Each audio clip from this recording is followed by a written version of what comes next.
your mark, get set. Let's go. I can't do it. We'll do it live. Do it live! I'll write it and we'll do it live! Mister, will you please wake up, wake up, wake up, wake up, wake up?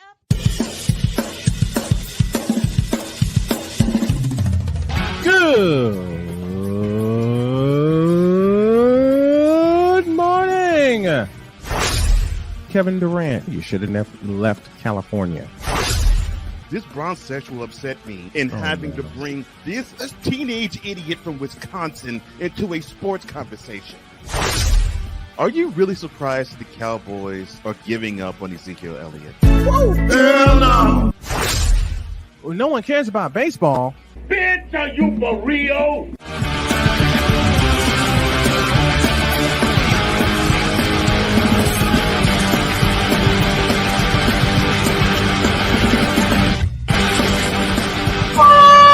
Oh, yeah. Whoops. There we go. Oh, boy. It is time to get this party started and end the week the right way. Good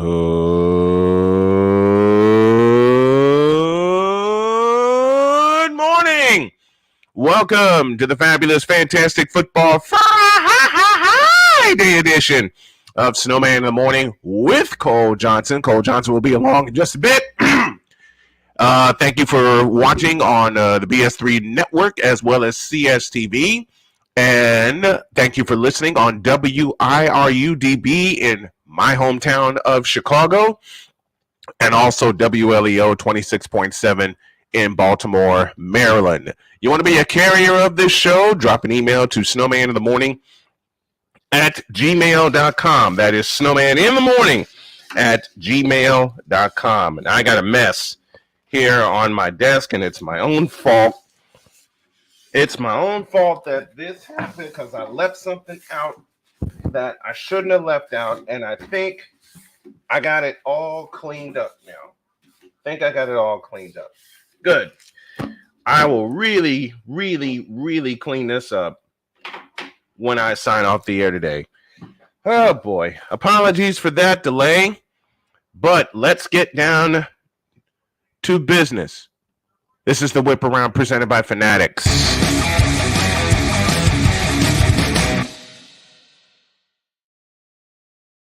And we start with the New York Jets as Quinnen Williams has agreed to a 4-year, $96 million contract extension to stay in Gotham. One of the powerful leaders of the New York Jets defense, and this is a huge signing for them because it solidifies their defense. The person spoke on the condition of anonymity because they aren't authorized to discuss deals. The deal includes $66 million guaranteed. Williams becomes the latest defensive tackle to sign a lucrative deal this offseason. He joins the likes of Jeffrey Simmons, Darren Payne, Dexter Lawrence, and Javon Hargrave, each of whom signed contracts worth more than $80 million. The most notable one on that list is Javon Hargrave, who jumped from the NFC champion Eagles to my San Francisco 49ers.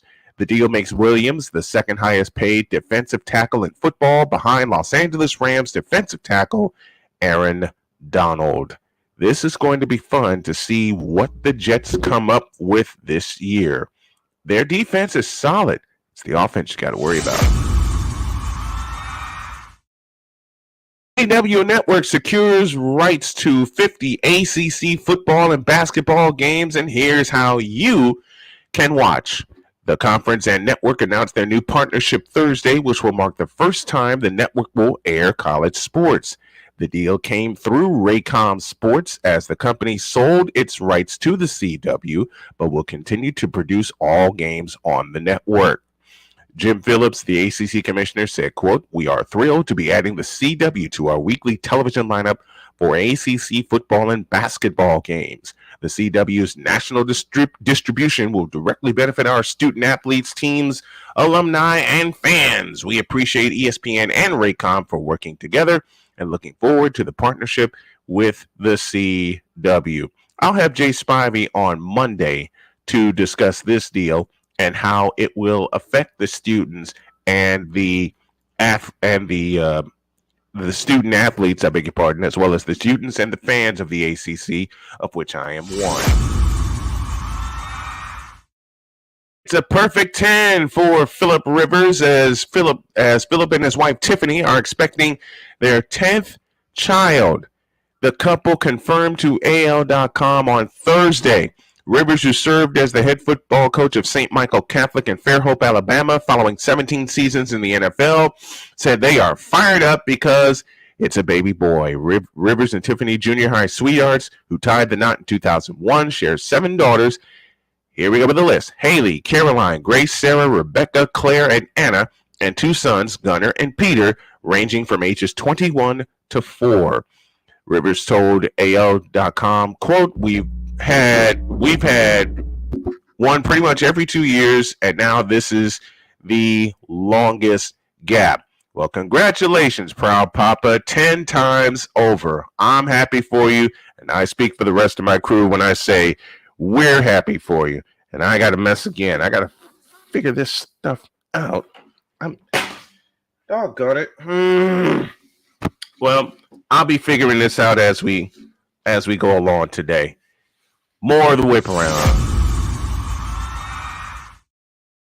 Ex-Georgia staffer sues the school and Eagles' Jalen Carter after being injured in a fatal crash. A woman who survived a car crash that killed a Georgia football player and a recruiting staffer had filed a lawsuit accusing numerous parties of negligence. In court records obtained by USA Today. Hold on a minute, folks.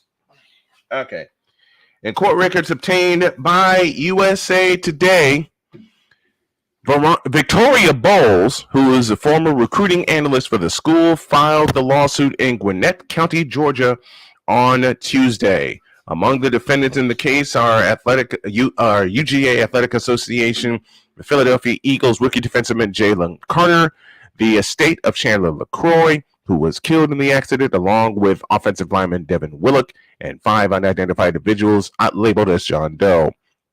Police have said on the evening of January 15th, after a parade celebrating Georgia's football team winning back-to-back national championships, a Ford Expedition driven by LaCroix was traveling about 104 miles an hour just 4 seconds before the crash, which was a result of street racing with Carter. Bowles was a passenger in the backseat of the SUV.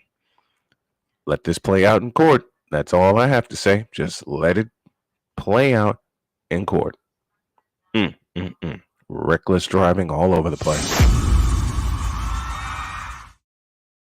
Bit of sad news from the LSU community as former player Danielle Ballard dies at age 29 after being hit by a car. The Memphis high school basketball star and LSU player was killed in a car crash early Thursday morning, according to the Memphis Police Department. They responded to a call about a pedestrian being hit by a car just before 1:30 a.m. in Raleigh. The 29-year-old was found at the scene and taken to Regional 1 Hospital. She was pronounced dead on arrival. Man, oh man. Condolences and prayers and all kinds of good hopes to the Ballard family and the extended family within. I don't know. The whip around says it comes from Rory McIlroy. If LIV Golf was the last place to play golf on earth, I would retire, he says. He's one of the biggest critics, continues to make his feelings known about the Saudi-backed venture, despite the PGA Tour and DP World Tour merging with the enterprise. He spoke candidly after the first round of the Scottish Open on Thursday and made clear in no uncertain terms what he'd do if LIV Golf was the only alternative to play. The world's number 3 player was responding to questions concerning him and Tiger Woods as the two were named possible LIV team owners in documents that outline proposals that were discussed before the merger. I'd play the majors, but I'd be pretty comfortable, McIlroy said. And he also said, that's how I feel about it. Wow. This is one that we'd also have to let play out. I don't know how this thing's going to go. I really don't. I do not know how this thing's going to go. Well, we're going to have to find out. We're going to have to let it play out. And that, as I continue to clean up a mess here on my desk, that is my own doing. That's the Whip Around presented by Fanatics, folks.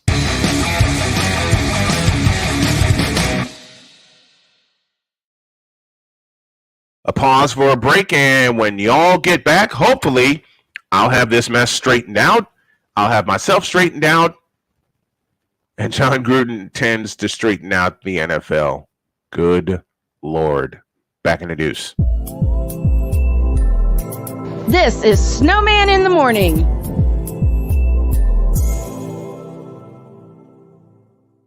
CSTV will air the Big Three, and I'll call the doggone games.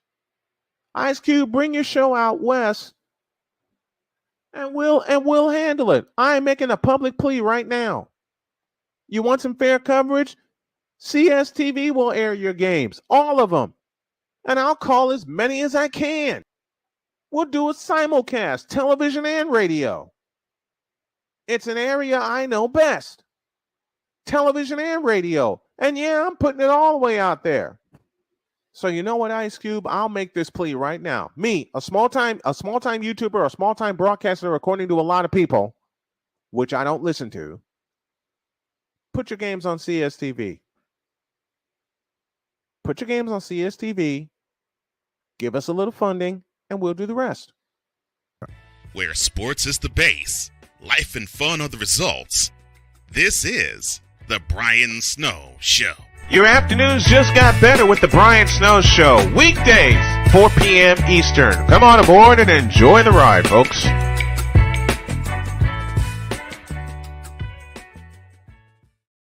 This planet has been great to me. It's given me gifts that I can't even explain. It's given me adventures and memories I'll never forget. And Battleborn, I think, has given me the opportunity to go beyond and give something back. How can I be a better custodian to this planet and the place I live? That's where I am with Battleborn. Let's make the planet a better place.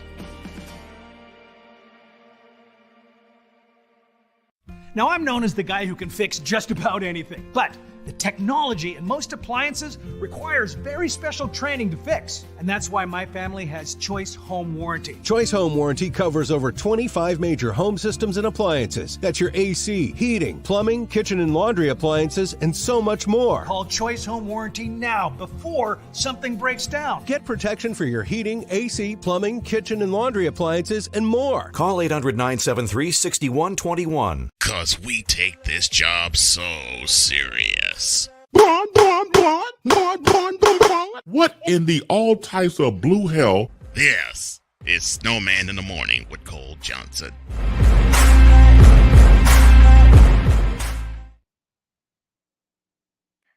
See, this mess in my office has got me all discombobulated. 14 after the hour. Welcome back to Snowman in the Morning. We are presented by BetUS.com. Sports bettors, listen up. Your favorite sports book, BetUS.com, is back and in our 30th year of action. Live in-game betting, incredible odds with daily odds boosters, props, and parlays, fast payouts, and exceptional one-to-one customer service.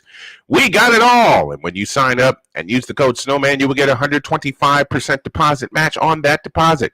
Log on to BETUS.com or call 800-792-3887. That's 800-79-BET-US. BetUS.com, where the game begins. We're also sponsored by, I hate this thing, by Recruiting Giants. Our mission is to connect exceptional talent with exceptional companies. We strive to provide innovative and tailored staffing solutions to help organizations build successful teams. By leveraging our expertise and extensive network of industry professionals, we aim to drive growth, foster long-term partnerships, and positively impact the success of both our clients and candidates. We are dedicated to delivering exceptional service, exceeding expectations, and becoming the preferred staffing partner for businesses looking to recruit top talent. For more information, email Mark Zanetto at info@recruitinggiants.com or call 336-587-3659. That's 336-587-3659. Recruiting Giants, where talent meets opportunity. Wise will be along in just a moment, but now it's time for our feature. And Jon Gruden intends to, quote, burn the house down, close quote. Yes, Jon Gruden is at it again. Oh, boy. The headline to ESPN's news story about the emails that triggered the ouster of Raiders coach Jon Gruden focuses on the connection between the emergence of Gruden's words from a decade earlier and Redskins owner Daniel Snyder's decision to sell the team. But frankly, anyone who had been paying attention to the story knew that Snyder had avoided the worst case scenario until the Gruden emails were leaked. The specific development attracted the attention of Congress, which started an investigation which eventually led to Snyder having no real choice but to cash out.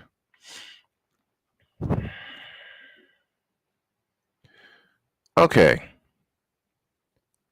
I want to light up the chat this morning after just reading that piece right there. First of all, let's go to the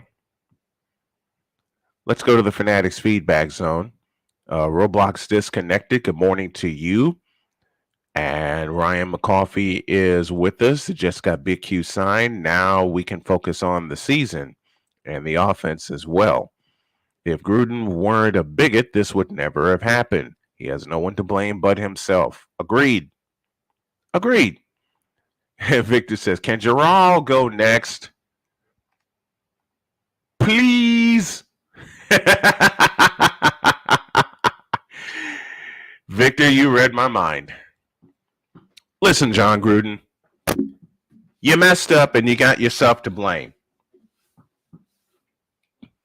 Period, point blank, end of story. You got yourself to blame for opening your mouth and putting your foot in it. Let me straighten this up here. You open your mouth and you put your foot in it. Again. You know what makes us so horrible? You know what makes it so funny? I beg your pardon. You know what makes it so funny? To me, it's all an elaborate comeback attempt for him to get back in the league. It's all an elaborate comeback attempt. And now I'm going to have to introduce somebody. And hey, where is it? There it is. All right, I got to introduce somebody because I got to get his take on the subject. Here we go. Now batting, the man who's a forever Yankees and Knicks fan, number 420, Wise El Jefe. Number 420. Good morning, Wise. How are you? Good morning, my brother. How you doing today? I'm doing good. How about you, man? I'm blessed, man. I'm blessed to see another day. I'm blessed to share my thoughts and share well, something. You see this Gruden story. Let loose. Bro, listen, man. The shake of the head right there. That the disappointed. What does Victor call it? The disappointed father look. I don't care. No, listen. I said I was going. The Gen Xers coming out, so I don't care. Like this, Jon Gruden, you're not relevant right now. You're not doing any. He's not. I thank you for getting Daniel Snyder out the league. That's what I'm doing. I'm thanking you for getting that. But other than that, I could care less. I could care less about Jon Gruden. To me, this is all an elaborate comeback attempt.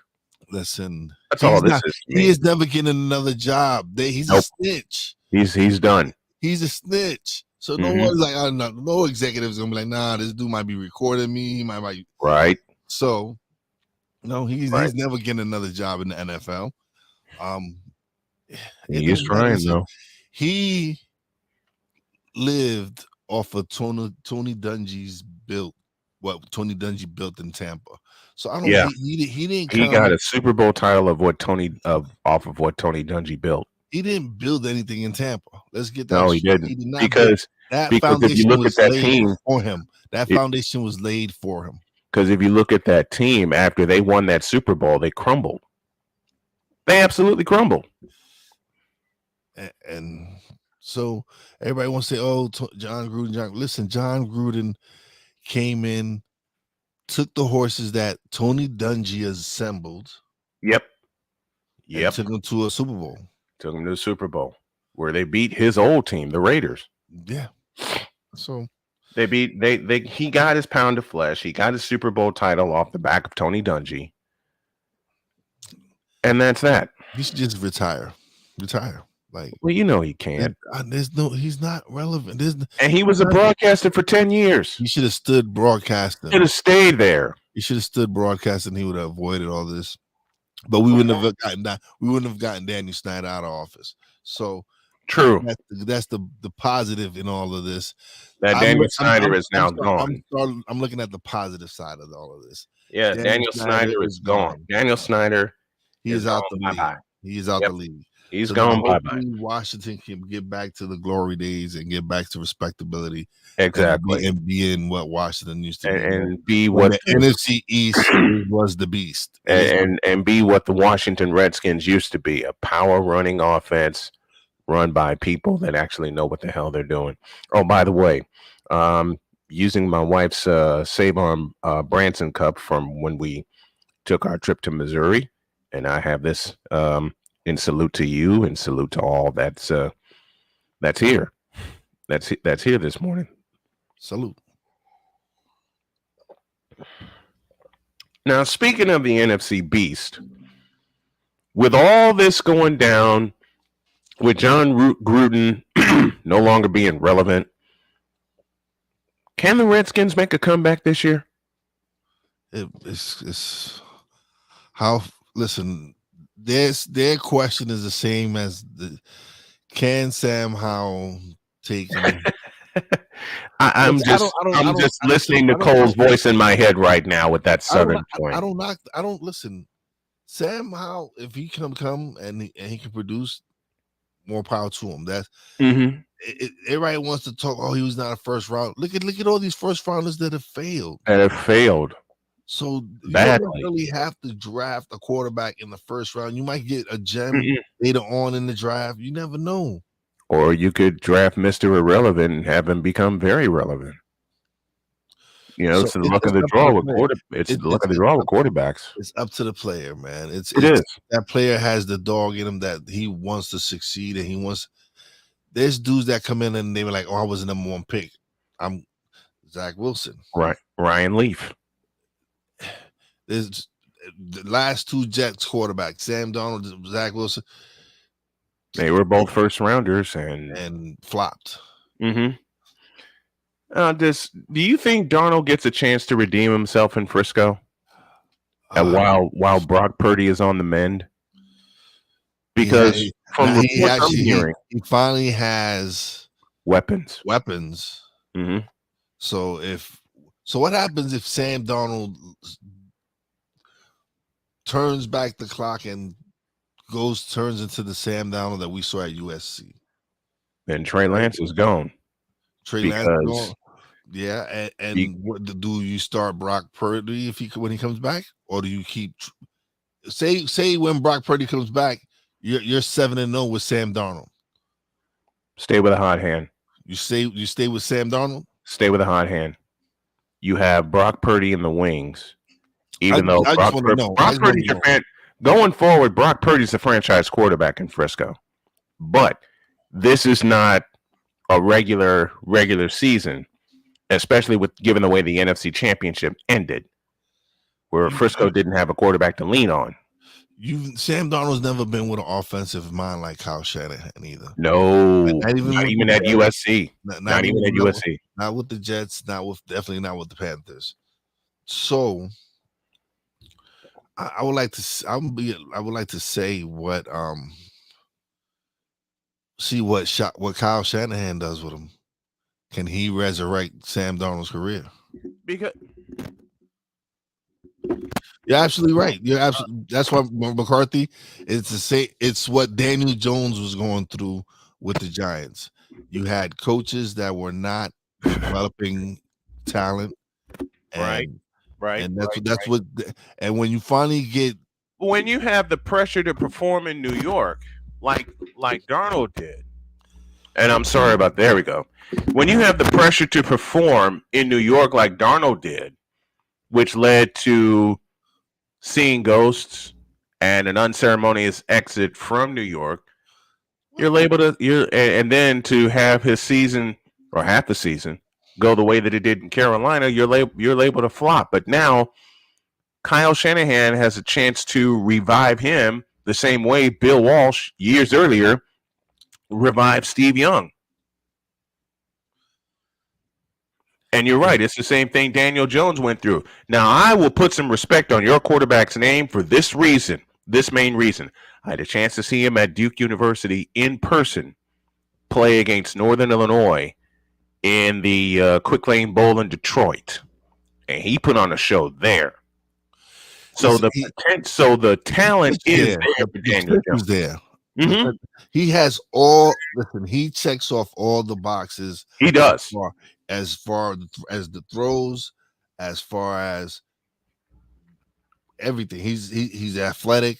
People don't want to give him credit, but Daniel Jones is listen, 770 yards last year rushing. Yeah, that's not easy. That's not. So and I would love it to be less.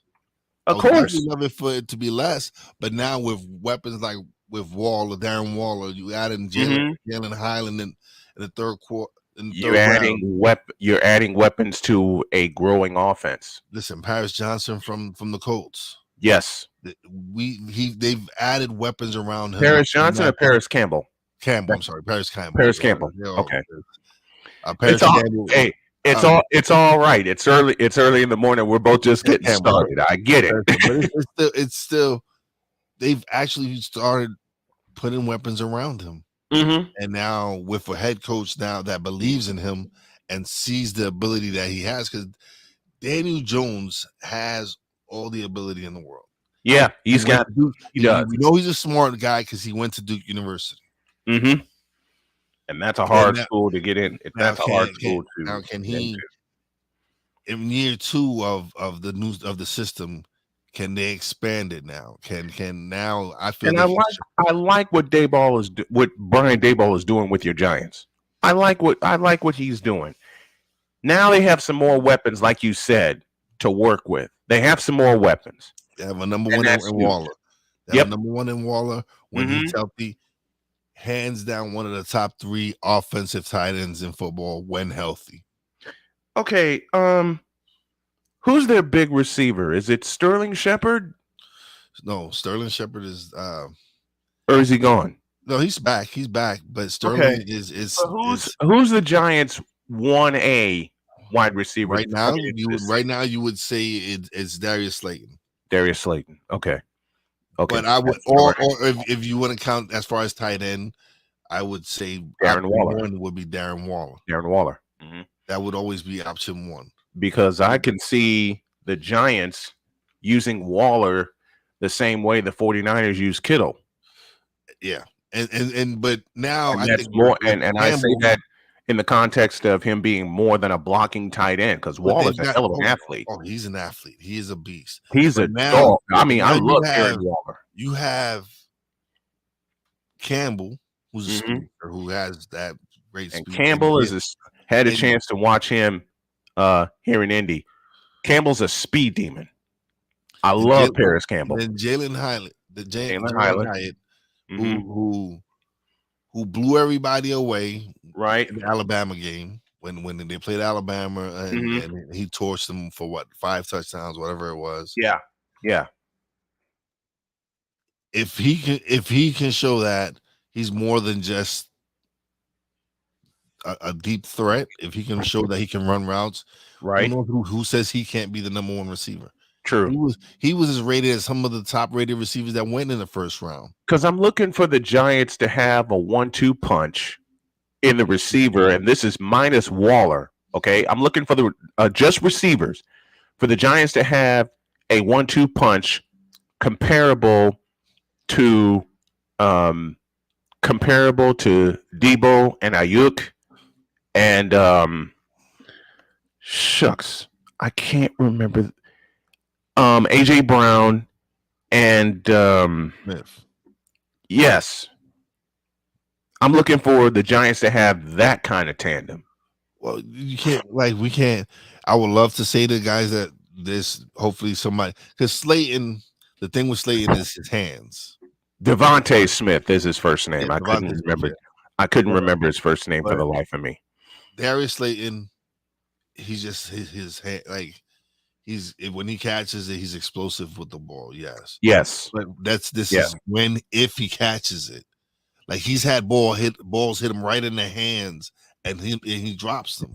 Mm-hmm. These are plays you can't. If you're going to be the number one guy, you can't drop these balls. These are plays you have to make. Right. And so I'm hoping somebody from who we have, because we also added Jeff Smith from the Jets. We added Jay Crowder. What is Jay Crowder? Whoever, I think I know who you're talking about. I know who you're talking about. Whatever his name. And then a couple of rookie free agents that they signed. One of the big boys from West Virginia. That everybody's been raving about, because this boy is 6'5" and has phenomenal speed. So there's options out there as far as that wide receiver room goes. Yeah. Because there was a guy that we had last year who got hurt right at preseason that was expected to do big things last season, and so there's options. But our Eagles got better. Like, how do you go to the Super Bowl and get better? But that's the Eagles. The Eagles got hella better.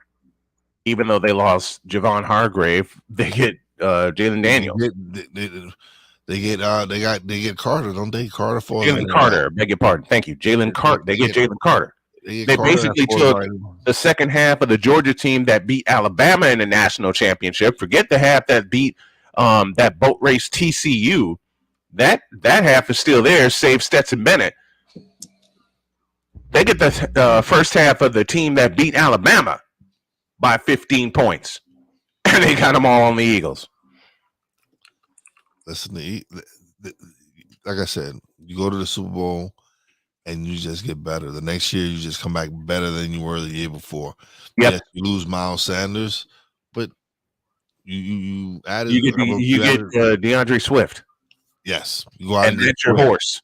That's your horse. And then you get the kid from Seattle, who was always hurt, but when healthy, he's a stud as well. So you go out and this is props to Howie Rosen and Howie Rosen and his team over there in Philly, man. They be doing their thing. We'll talk some more football when y'all get back in a couple of minutes. And no, you know what we're going to do? We're going to talk some Major League Baseball storylines as they head into the second half of the year. And then there's the frivolity of the NBA in-season tournament. We'll laugh at we are going to laugh loud at that. In fact, we'll come back with that next. This is Snowman in the Morning.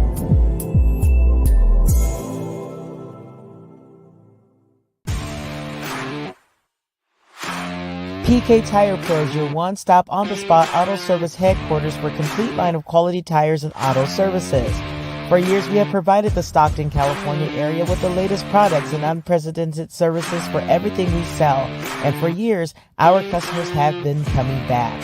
Take a look around. If you don't find what you need, visit us in Stockton, California. From the latest and best in tire technology to the services required to keep your vehicle looking good and running great, PK Tire Pros can get you out on the road quickly and at an affordable price. Stop by soon to see why so many people consider PK Tire Pros to be the one-stop shop for all of their tire needs. At PK Tire Pros, our friendly and knowledgeable staff, quick and dependable service professionals, and affordable prices all come together to make driving out on a new set of tires easy. On top of that, we never tire of tires. Stop by and see us, and you'll be glad you did.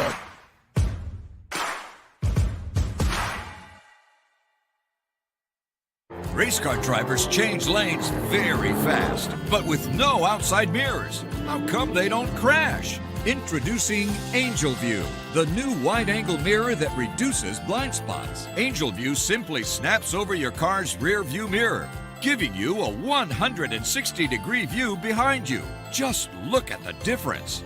Look, ordinary rear view mirrors are small and flat, but Angel View has a huge mirror with curved glass. This convex shape allows you to see both blind spots with one glance. And with our Pro Edition special coating, it's anti-glare at night. Get your Angel View now for just $19.99. But wait, Angel View may be discontinued. Due to rising costs, Angel View is stopping manufacturing effective immediately. Once the current inventory is gone, it's gone forever. Order now. Call 1-800-495-0761. That's 1-800-495-0761. Or visit getangelview.com. Order now. Cause we take this job so serious. The f is that? Sorry, pardon me. My apologies. What in the all types of blue hell? This is Snowman in the Morning with Cole Johnson.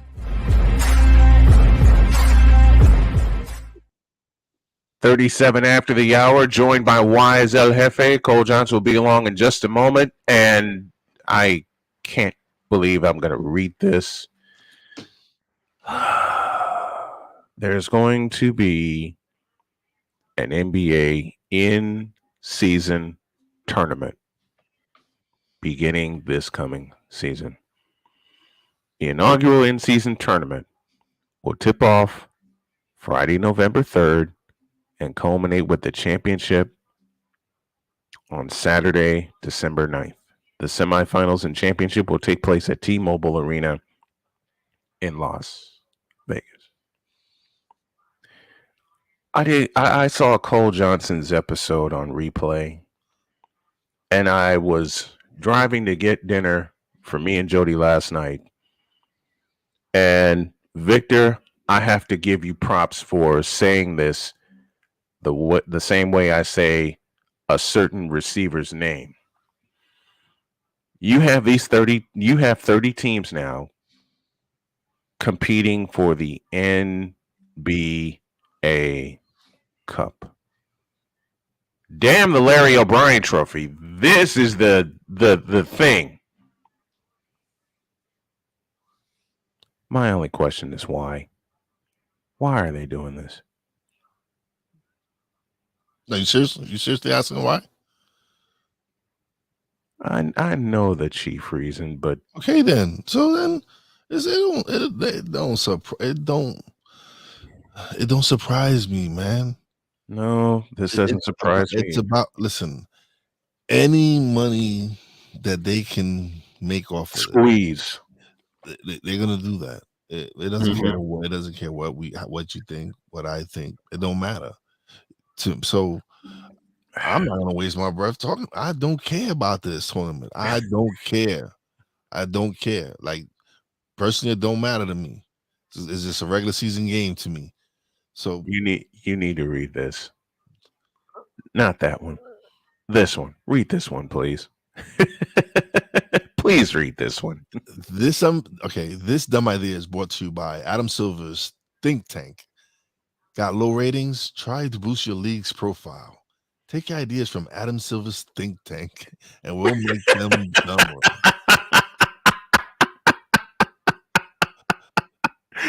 That's like a kind of Adam Silver's think tank. Applause to you, Ryan McCarthy, for that one. This has got to be the absolute dumbest thing I've ever seen from the NBA. Besides holding an all-star weekend in Las Vegas. And nobody was there. Hardly. That's the dumbest thing this is the dumbest thing I've ever seen in my life. Dumb! What can we say? Yeah, no. This stupid stuff is brought to you by money. They is all motivated by money. Everybody wants. This stupid stuff is brought to you by money. They're just gonna. That's what they. I guess they have that in the WNBA right now. They have a Federation Cup or whatever. Something like that. I mean, damn the big trophy at the end of the season. Just it's like you said. Any piece of money they could squeeze out of it. So if you win the tournament, what does that give you? For me, it gives them nothing. Does it give you an advantage in the World Championship Series? No. Does it give you? What does it give you outside of bragging rights? Not a doggone thing. Not a doggone thing. Like, are you going to be hanging up banners for this? Are they? I don't care. I don't care. There's just a whole cadre of questions that I All want it to takes is one. This is going to be a. You know what? Let me do this right. Let me Adam Silver's think tank bring money. Yep, that's this is going to bring the league one big fat tremendous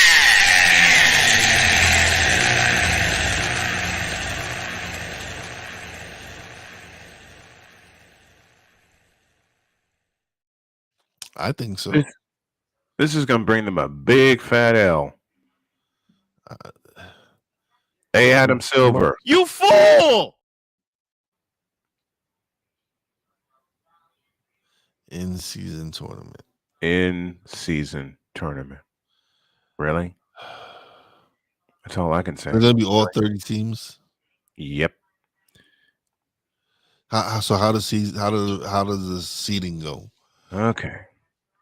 All 30 teams have been randomly drawn into groups of 5 within their conference based on one-loss records from last year. Beginning November 3rd and continuing through November 28th, each team will play 4 designated group play games on tournament nights. Oh, dear Lord. Oh, this is going on throughout the season. No. 1 game against each opponent in its group with 2 games at home and 2 on the road. 8 teams will advance to the knockout rounds. The team with the best standing in group play games in each of the 6 groups and 2 wild cards. The knockout rounds will be single elimination games in the quarterfinals, played in NBA team markets on Monday, December 4th and Tuesday, December 5th. Semifinals and championship. Oh, boy. Each team will continue to play 82 regular season games, including those that are a part of group play in the knockout rounds. 14 group play games, and all 7 knockout round games will be televised nationally. Good Lord.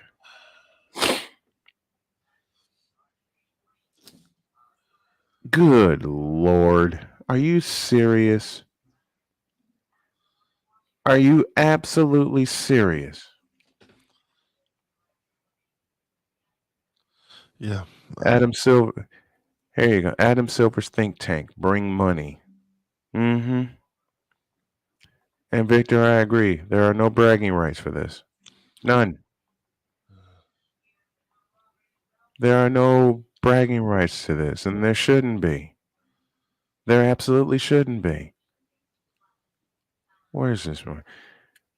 And now this word from Stupid University. Adam Silver, this is for you. So I realize that I think, even though it's not advertised, right, there has to be a place for stupid people. We don't know because we're not stupid, so we don't know anything about it. It's like a secret club society. Oh my gosh. So I come to the conclusion that he graduated from SU, Stupid University. Yeah, all the stupid ass letters that go along with graduating high honors of being stupid. I can't do no more, man. Vámonos, dominos, vámonos. Stupid University, where everyone graduates magna cum stupid.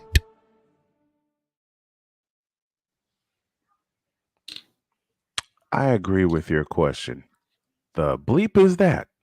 Not the commercial, but the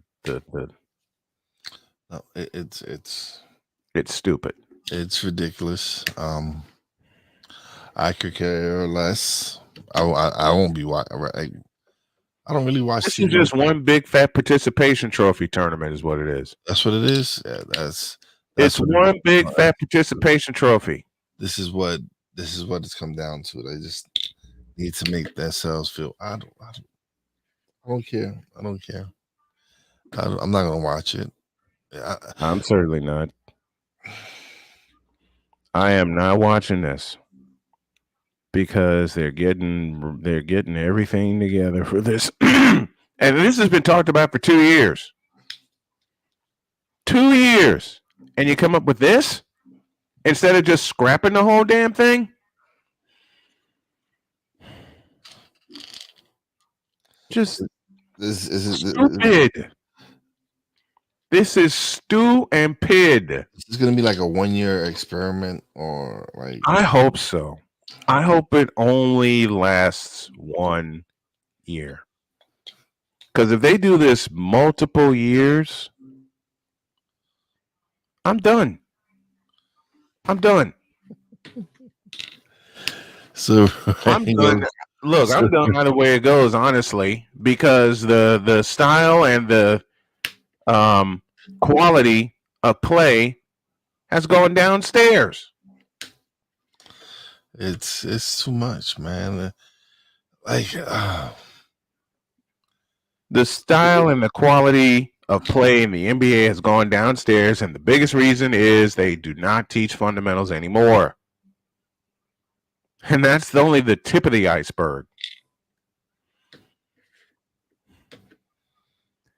Ryan McCarthy, it will not be a 1-year experiment, not with the contracts of Disney and Turner. Those have to be an at least 3-year experiment, and then Victor backs it up saying it'll go on for at least 5 years. Oh, God.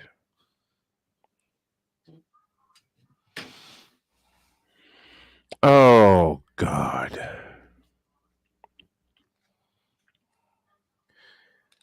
I know this is a foolish plea, but give me this camera. Please cancel this idea. It ain't gonna work. There. I've said what I wanted to. I mean, this is stupid. It is. This is absolutely stupid. It's ridiculous. Like I don't know. I mean, Las Vegas. You're going to have the semifinals and the championship in Las Vegas with teams that don't teach fundamentals anymore. And yes, I'm swearing.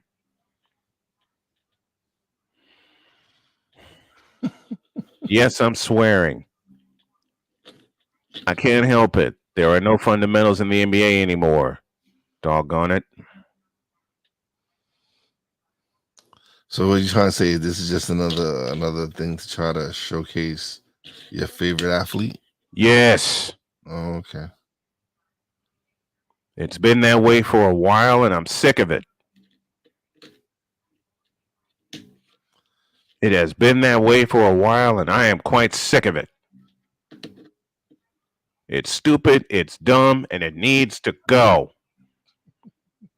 There's no fun in watching the NBA anymore. None.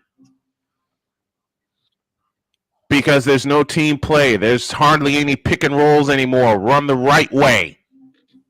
Good Lord. Hey. And now y'all want to bring this into play?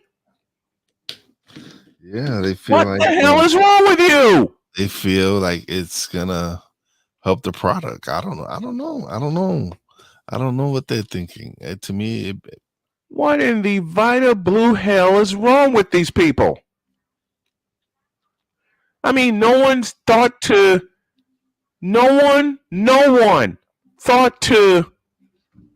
pull Adam Silver aside and say, look, the play on the floor is bad enough as it is. Now you're going to introduce this? Good Lord. I guess he feels like it's... I'm not reading. I'm just going to flash this one across. I'm not even reading it. Oh. And then And then they'll take the very small uptick in viewership and say, "See, the fans love it." Yep, I see it. I see that coming. I wouldn't put it past them. I wouldn't put it past them either. I would definitely not put it past them doing it. Like, this is the NBA. This is all about marketing. All this is about making that extra bread, and that's what they want. So, the NBA Cup. What? Oh man, the NBA Cup. And I'm laughing because what? Because if the Knicks win the NBA Cup, I'm not gonna act like I'm not happy. Saying right. But right now, it's a stupid idea. Unless your Knicks win the thing. If they win it, then it's not a stupid idea. It's not a stupid idea. You are dumb. I love it. So y'all heard this, right? Wise is in agreement with me that it's a stupid idea unless the Knicks win. Yes. I love this question. What's next? Introduce a 4-point line? Well, hell, the way that 4-point circle. 4-point circle. 4-point circle, like a spot that is a circle, and that's 4 points from that spot. Well, they already extended it in the 3-point shootout. They added 2 extra shots. No, what I'm saying though is, like, there's a certain circle on the floor, right? And if you hit it in that circle, it's 4 points. And then this happened.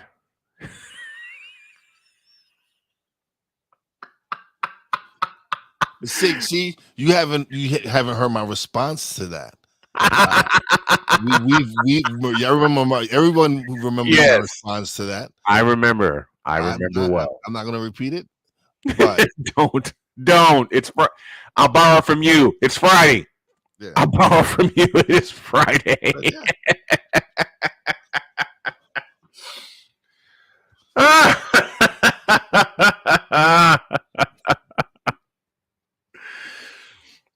Oh, gracious.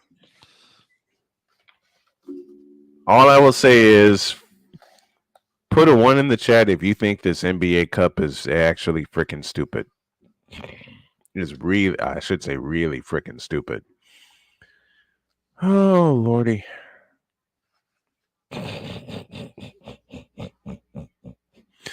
And 6 says, no, I remember your response. That's why I'm bringing it up.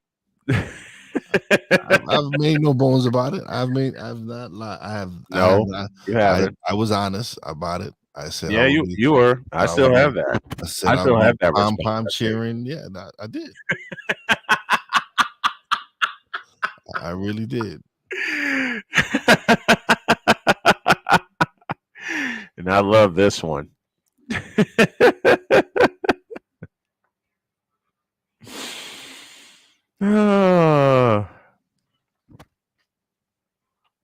I'm going to be 51 next week, and long gone are the days of the NBA when I was growing up, where they actually played for the love of the game. Where they actually cared. It's a different animal. It's a different beast. It is. Boy, is it ever. So I've different. It's no longer the game I know. So that's why no longer the game. It's no longer the game. I don't watch it. Like when my Knicks play, I watch them once in a while. But for me to really tell you when was the last time I sat, not even during these finals, I didn't sit and watch a whole game. I don't never sit and watch a whole game. It's just not the same. Like I remember when the Knicks, when I was in high school and the finals, and we would not leave the room.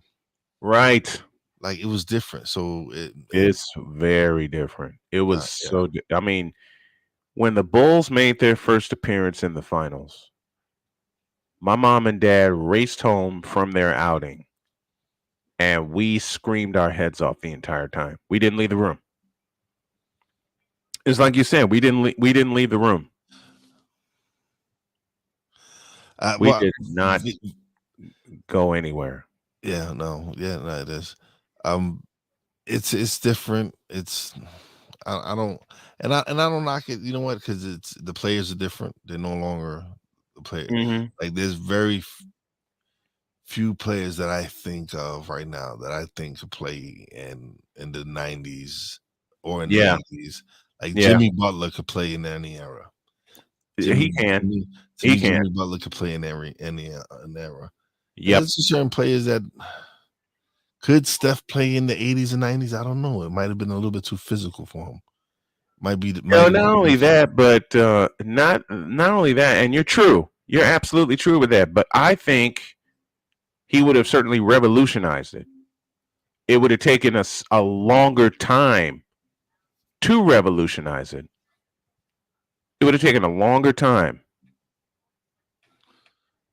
Because back then it was just called 3-point shooting was just a specialty. Yeah, it wasn't it was just a specialty. It wasn't. It was someone you had off your bench, like that was their 3-point shooter. You knew if he was on the floor, he was there to shoot threes. Yeah. Now everybody and their mother shoots threes. Steve Kerr, John Paxson, Mark Price, Craig Hodges. To a point, B.J. Armstrong. Yeah. We're talking about all the specialty three. Dan Marley. Dale Ellis. Del Curry. Del Curry. Yep. Yeah, the rifleman, Chuck Person. Reggie Miller. Well, Reggie could take it to the hole too, though. Reggie was a hybrid before hybrids were cool. Yeah, Reggie could do it all. Reggie was a hybrid. Reggie could shoot from anywhere. He shoot mid range. He could take it. He could. Reggie did it all. So to me, he did. He's not just a shooter because he could take it to the hole. He finished. Right. He had a mid jump. He had a mid range game. So there was there was no Reggie Miller's one of those players that was very hard to guard him. Joe Dumars. Joe was just and you know what? Joe was a beast on defense. And it's crazy because you look at Joe Dumars, right? And you don't think that he is one of the greatest NBA. To me, he is one of the greatest NBA players of all time. Agreed. As far as his all-around game, offense, defense, everything. And so, but you look at him, you wouldn't think that he did any of that. Yeah. You wouldn't think that he did any of that, but he did. He did big time. It's just sad the way that the NBA is gone. Let's pause here. Yeah. And when we come back, more NBA stuff. We get to laugh at Zion Williamson.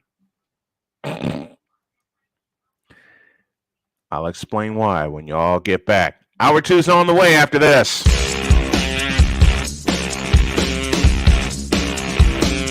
This is Snowman in the Morning.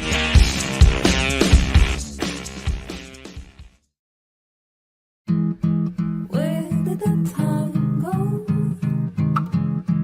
I don't know how I got here. You've done the hard part. You quit smoking. Now do the easy part and get scanned for lung cancer. If you smoked, you may still be at risk, but early detection could save your life. Talk to your doctor and learn more at savedbythescan.org. If you talk, they will hear you. We all want our kids to grow up safe and healthy, so we show them how. And we tell them with honest conversations that let them know what we expect. Not just one time, but every chance we get. That's especially important when it comes to alcohol and other drugs. Kids not only need to know the dangers and how to avoid them, they need to hear it often from you. And when it comes to pain medications, opioids, they need to know that they should never be taken without a prescription and never shared with friends or family. It's dangerous and illegal. So talk with your kids and guide them through the challenges of growing up safe and healthy. Because when you talk, they hear you. For more information about talking with your kids about underage use of alcohol and other drugs, visit underagedrinking.samhsa.gov. So don't let hear you can do it if you try. He was only 58 years old when he passed away. That outcome could have been different. Colorado happens to be one of the worst states for radon levels. It's in our ground and it seeps up. The more you breathe radon, the more chance you have of DNA being hit and the cell mutated. The EPA estimates 22,000 lung cancer deaths a year caused by radon.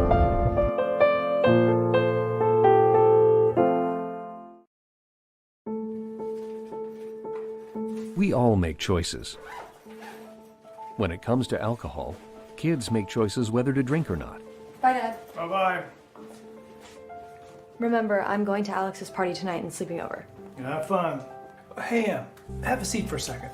Remind me about that party again? Alex is just... And adults make choices whether to talk about it. That's true of parents and every other trusted adult in a kid's life. Kids want to know our expectations when it comes to alcohol and other drugs. They want guidance and honest answers to their questions. And it makes a difference when the message is consistent and part of everyday conversations. So talk with your kids and help lead them on a positive path. Because when you talk, they hear you.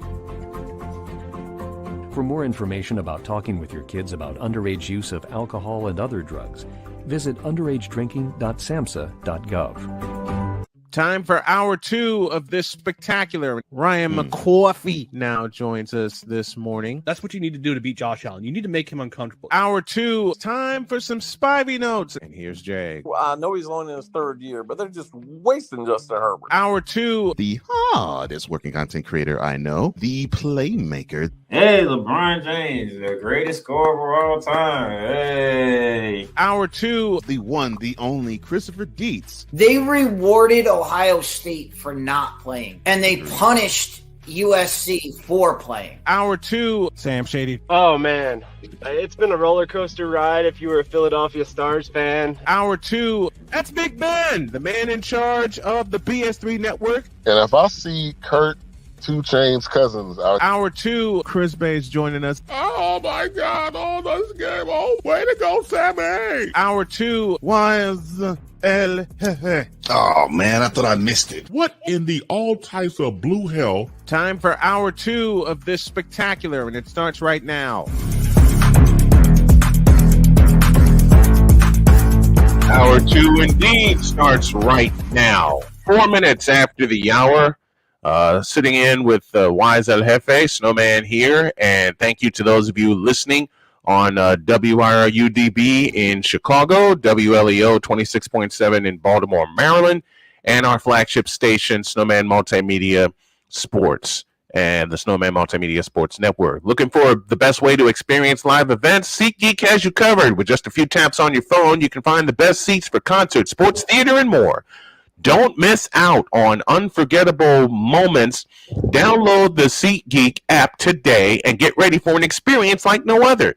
Each ticket is vetted for authenticity and is ranked on a 1 to 10 scale. And right now, if you log on and use the code Snowman, you will get $20 off of your first purchase. The link will start appearing down in the description box below for those of you watching on YouTube. That's only through the power of SeatGeek, where fans can fan.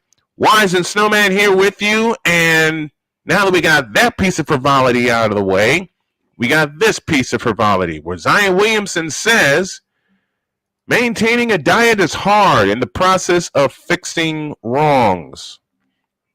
I hope so.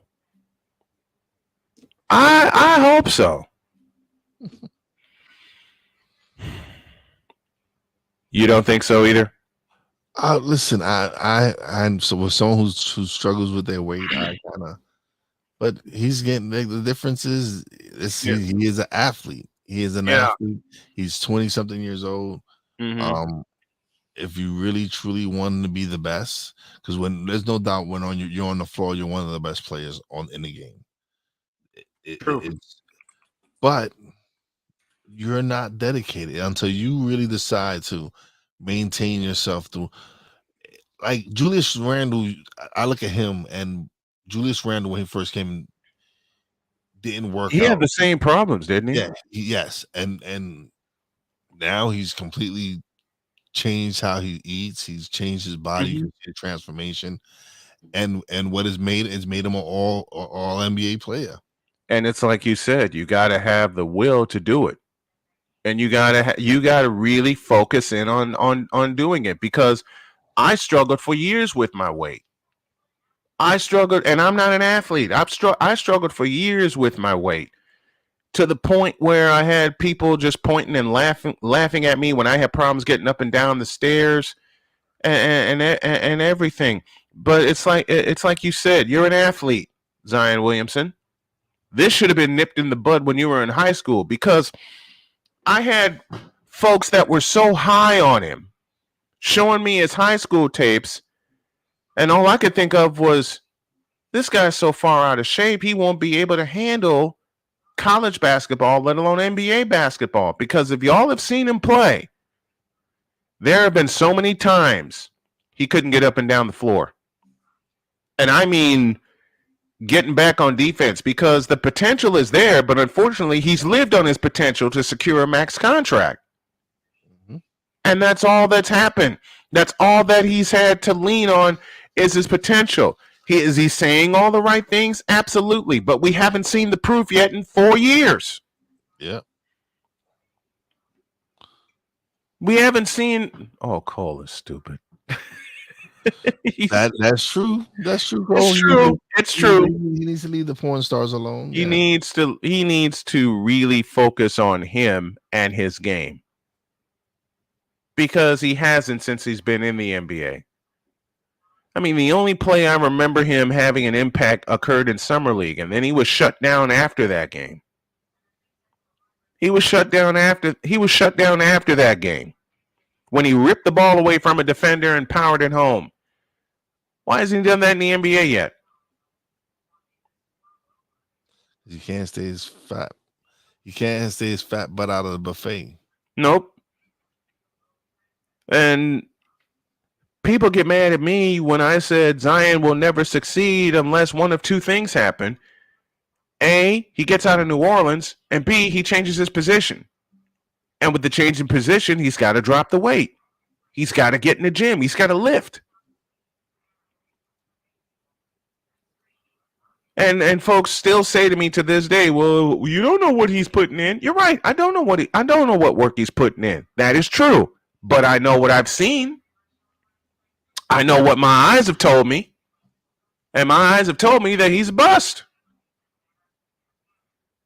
My eyes have told me he's not dedicated. My eyes have told me he doesn't want it. Find the lie. Find the lie. You want to talk about a quote-unquote megastar that ain't relevant? Here you are. Let me borrow Wise's words. You want a megastar that ain't relevant? Here you are. Zion frickin' Williamson. And I don't know why New Orleans spent $200 million on a guy that's just living off of potential.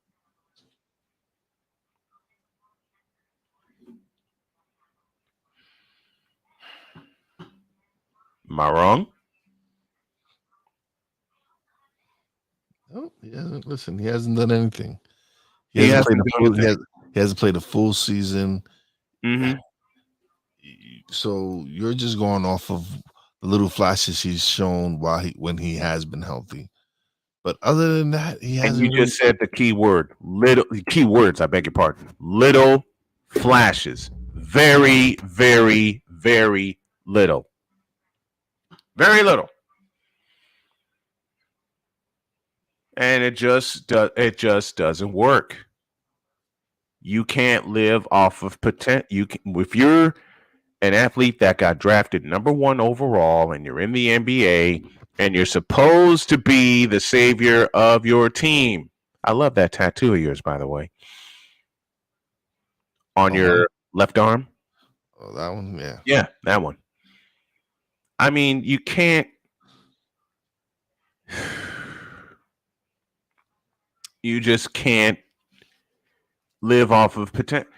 You know, let me line up. Let's light up the chat here. Who are some NBA players that y'all have seen that had just lived off of potential and didn't do anything with it? Got one already. You already know who you is. Say again. Oh Lord. We already know who you gotta talk about. It's Friday, so I can't mention him. Okay. The person I had in mind besides Zion was Ben Simmons. Yeah, Ben Simmons. You got Ben Simmons sucks. You got Bennett. Like that's the worst draft ever. Like that draft class. I don't even know who's in that draft class. I don't remember. Like, but the first 10 picks, I think they all just were horrible. Mm-hmm.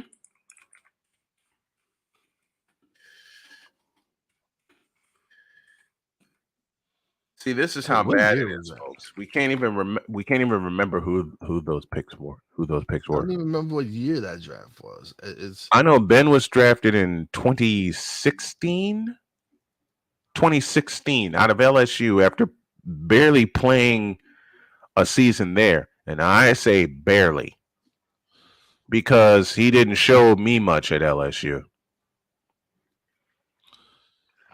Was it Baby Jordan? Yeah, Harold Miner. Was it the 2017? Was it the 2017 draft? Cool. Oh, yeah. Oh my God. I don't even remember who was in that draft. That's how bad they all were. That is how bad they all were. No, that's not the draft I was talking about. When it wasn't 2017. It wasn't? No, because Markelle Fultz was the number one pick that draft. That's not a bad draft. That's got Tatum, De'Aaron Fox, Jackson, Rory McIlroy, it wasn't 17. I think it was 16. We could have had Donovan Mitchell and we drafted Frank Ntilikina. Yeah, that draft. Yeah, that draft. Frank Ntilikina. Yeah, that was that draft. Man, De'Aaron Fox was the man in that 2017 draft. There's a couple of guys that were really, really good. Frank Ntilikina. That hurt. That hurt right there. I bet it did.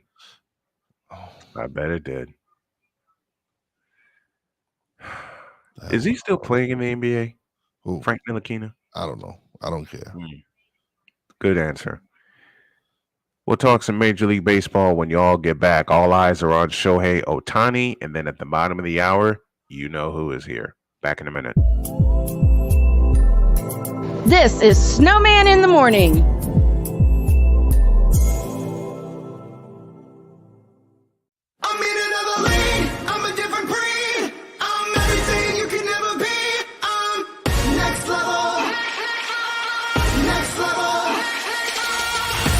Thursday nights are wrestling night on CSTV. Tune in every Thursday night at 7 p.m. Pacific to see all the amazing Next Level Pro Wrestling stars on Thursday Night Throwdown on CSTVNow.com and the CSTV app on your Roku device. PK Tire Pros, your one-stop on-the-spot auto service headquarters for a complete line of quality tires and auto services. For years, we have provided the Stockton, California area with the latest products and unprecedented services for everything we sell. And for years, our customers have been coming back. Take a look around. If you don't find what you need, visit us in Stockton, California. From the latest and best in tire technology to the services required to keep your vehicle looking good and running great, PK Tire Pros can get you out on the road quickly and at an affordable price.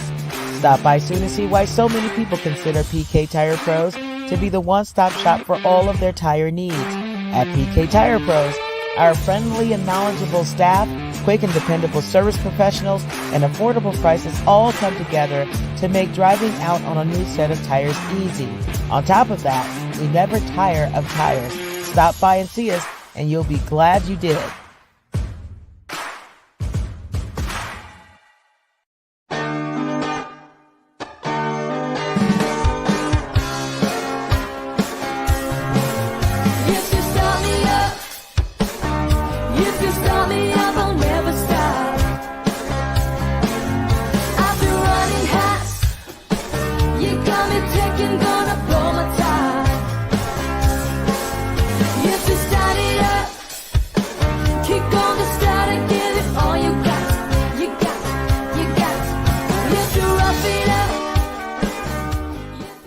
Because we take this job so serious. The f is that? Sorry, pardon me. My apologies. What in the all types of blue hell? This is Snowman in the Morning with Cole Johnson.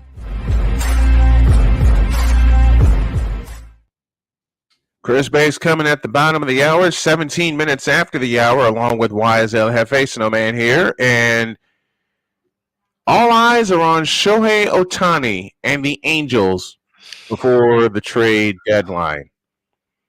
Now, first of all, the Angels are done because Ohtani is injured and Mike Trout's gone for 6 to 8 weeks. So my question to you, YSL Jefe, who lands Ohtani, even for just as a rental? Who's out there who's got the shiny toys that the Angels want? You gotta look at the teams that got the farm systems that can offer the pieces that the Angels would want. Of course, you would have to look at the Yankees. Of course, they have some pretty good prospects in the Yankees. Just got money. All right, they're the New York Yankees. Yes, but they have prospects that yes, they do. Teams want. We have an 18-year-old, because you look at it. We have Anthony Volpe, we have Peraza, we have the young kid Arias. Do the Yankees want to give up on Volpe? No, I wouldn't think they do. Volpe's shown that he can. That's his position to lose. Mm-hmm. He started off slow, but he's been playing very well. He's shown he can play in the big leagues. So you have a log jam at shortstop. The kid we signed in the international pool last year, Roderick Arias. Yeah. Teams are very high on him. Do we? Well, look at what Ryan said. If Ohtani goes to the Yankees, the Angels are going to want Jason Rodriguez. It's Jason Dominguez, but Dominguez. Thank you. Ohtani, listen, we're going off of the potential of what the Martian can be. Mm-hmm. They're talking about Jason Dominguez could be the next Mike Trout. So he's that type of 5-tool player. Do you want to give up on that? He's only 19, 20 years old, I think. Right. Do you want to give up on right now? Does Seattle make a pitch for him? I would think so. I would think Seattle would be a great fit for him. Mm-hmm. But what do they give up? What do they give up to get him? They have a pretty good farm system as well. They have some picks there. Mm-hmm. You know, of course, you don't give up Julio. Julio's not going anywhere. They have a lot of Julio is there for life. All right. Julio signed I think it was a 10-year extension.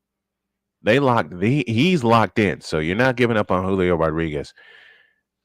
I think the wild card in a Seattle deal would be Cal Raleigh. The fellow that sent Seattle to the playoffs last year with a walk-off home run. That would for me be the wild card for Seattle, because Raleigh has some power. His average may not show it, but Raleigh does have some power. But again, this is a once in a lifetime generational player you're getting. True. I'm saying True. Shohei Ohtani. There's no other Shohei Ohtani in the foreseeable future. There's no one doing what he does. No. As far as hitting and as far as pitching. And as far as pitching, so you saw you killed two birds with one stone with Ohtani. I can see the Yankees going after him. Say again. I can see the Yankees. Listen,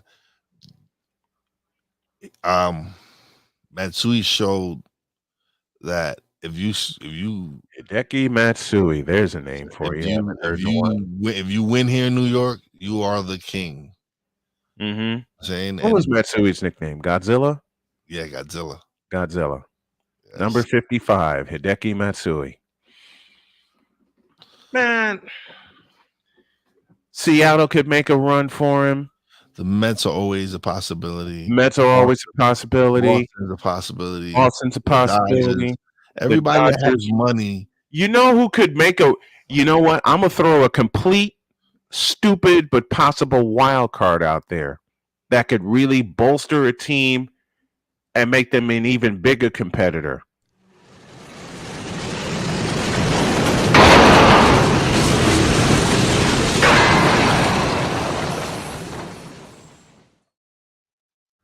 You punk. I heard Giants when Giants was not on the docket, and you got penalized for that. I'm sorry. Good morning, Finance Feedback Zone. Good morning to the viewing and listening audience.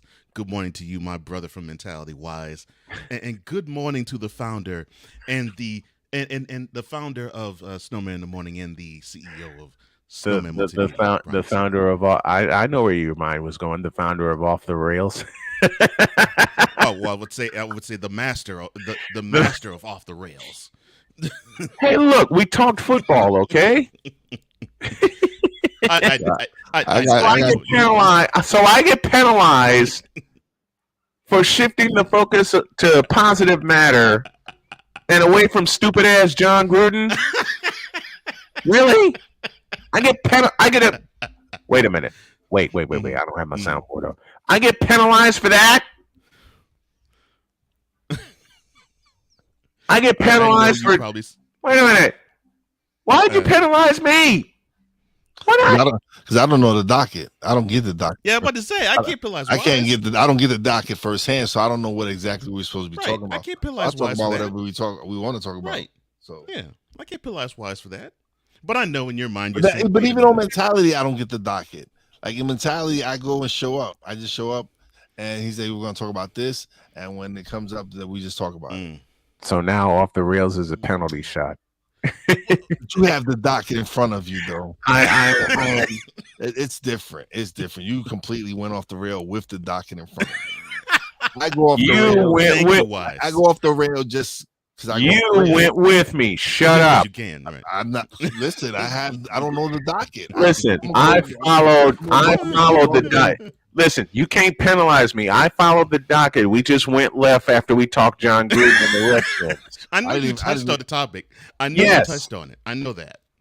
I touched on it, but Wise basically put it to bed for me by saying the simple sentence that Jon Gruden is no longer relevant. Yeah, I don't care about so why you can't penalize us for that because Wise put that to bed with the truth. You could actually say that through in the whole. We talking about first of all. Why Stan? He's snitching on the NF on everybody. I get it. He's dropping dime. That's right. He is singing canary. He's a singing canary right now. Everybody's going down. Everyone's going down. Yeah, true. Taking everybody and their mama with them, and I'm glad because it took Daniel Snyder with him. So but that's the only thing we have to be positive. So he did so. It's like you said. Good. Right? It's like you said. That's the only way. That's the only positive note we take from this. Yeah, that was the only pro I got from all of it. Yeah, all the rest were cons. See, all right. Wise perfectly did it exactly like what I was going to describe.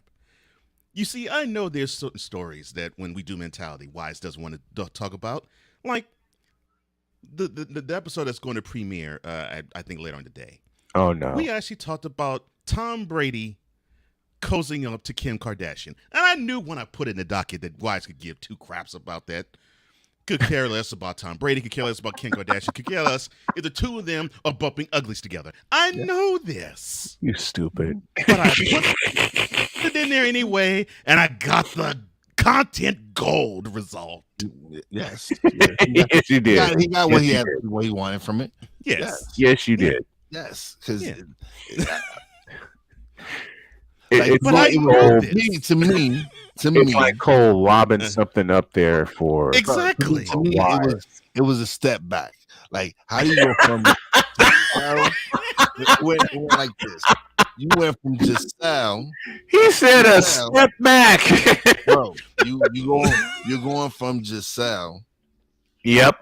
To Kim Kardashian. The biggest blank on the planet.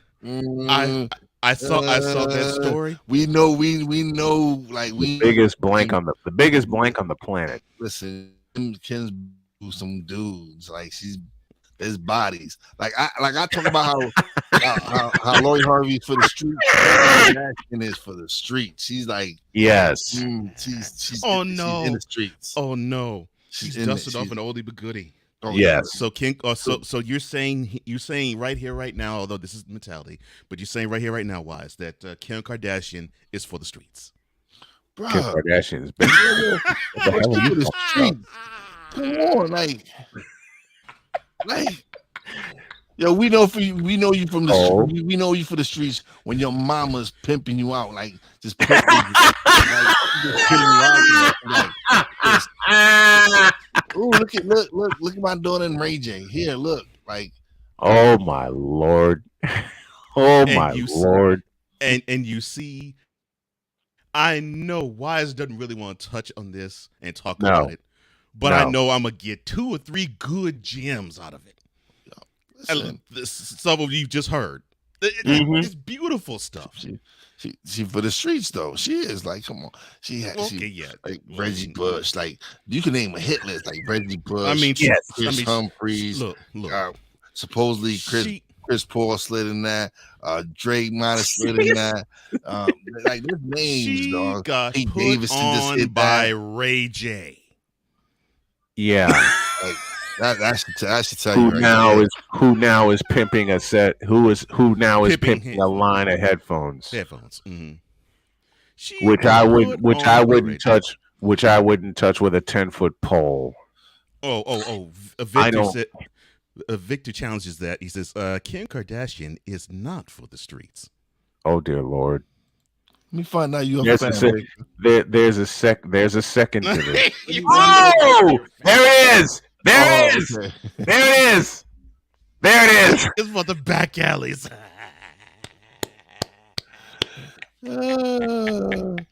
Stop disrespecting the back alley hoes like that, Victor.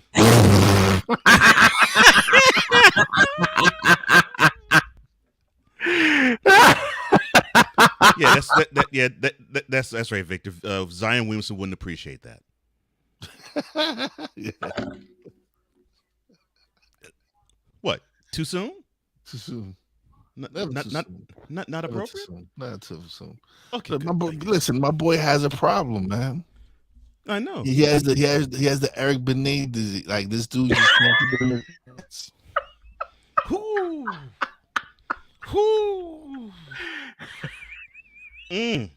You can't get more natural than that, man.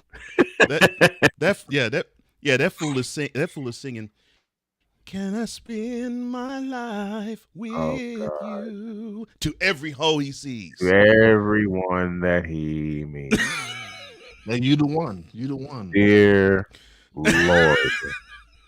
You the one, number 275. I mean, oh my God. Ryan, I got a question for you. How much do they usually run? I've heard because when I'm trying to, they're not that expensive. They're not that expensive. Yeah, I heard they are good. I've heard Raycons are good. What I want to do is get a wireless headset that I can somehow slip through my mixer, and I can Is your mixer Bluetooth capable? Does it have Bluetooth capability? This one does not. Yeah, that's probably the one thing I have to change. The NBA Cup. When I introduced Wise sports, Cole, you're freaking brilliant with the way you introduced that. Because I caught the replay, and I talked to, and as I said, I talked to Victor yesterday when I was going to get dinner for me and the wife. And Victor said it the same way I say DJ Moore.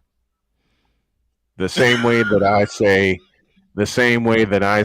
DJ Moore is how he spiced up the NBA Cup.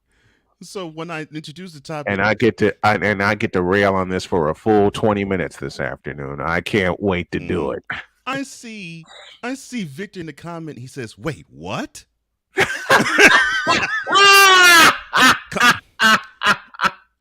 Say again.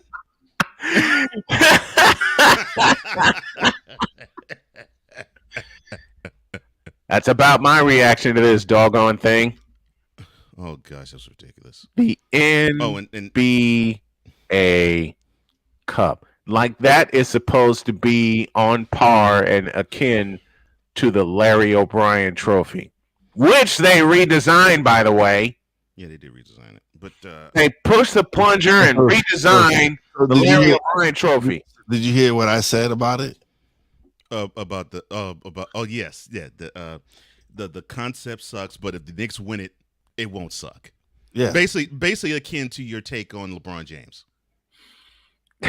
Yeah, which Sick Diggy brought up in the chat, by the way. You can care less about what LeBron James does, but if he wins a championship for the Knicks and ends the drought, and ends the now 50 and would be 51 year drought of them winning a championship, and ends the drought. I think I heard and had visions of pom poms.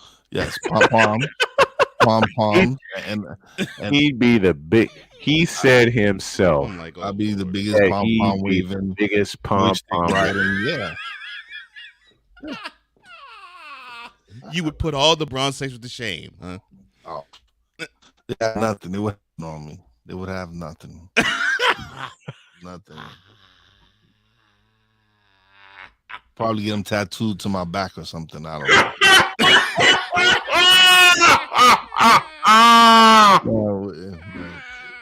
What? I'm sorry, man.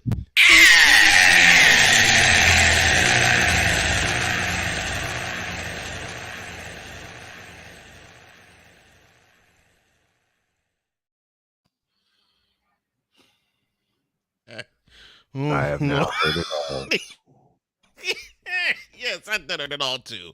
Oh Lord, I have now heard what it a all. What a perfect way to lead into this. To lead into orange and blue pom poms. They'd be waving. They would be like, yeah. Bro, you're the man. Yeah, it would be all right. And now, the transporter to Hades, the reformer of hooker whores, and the bronze god, the one, the only, the legendary Chris Bay.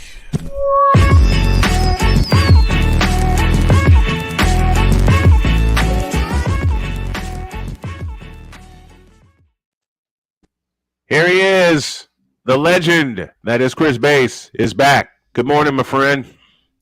Good morning, brothers. How you doing? Good morning to the Rain Man. Of course, good morning to the Mad Scientist.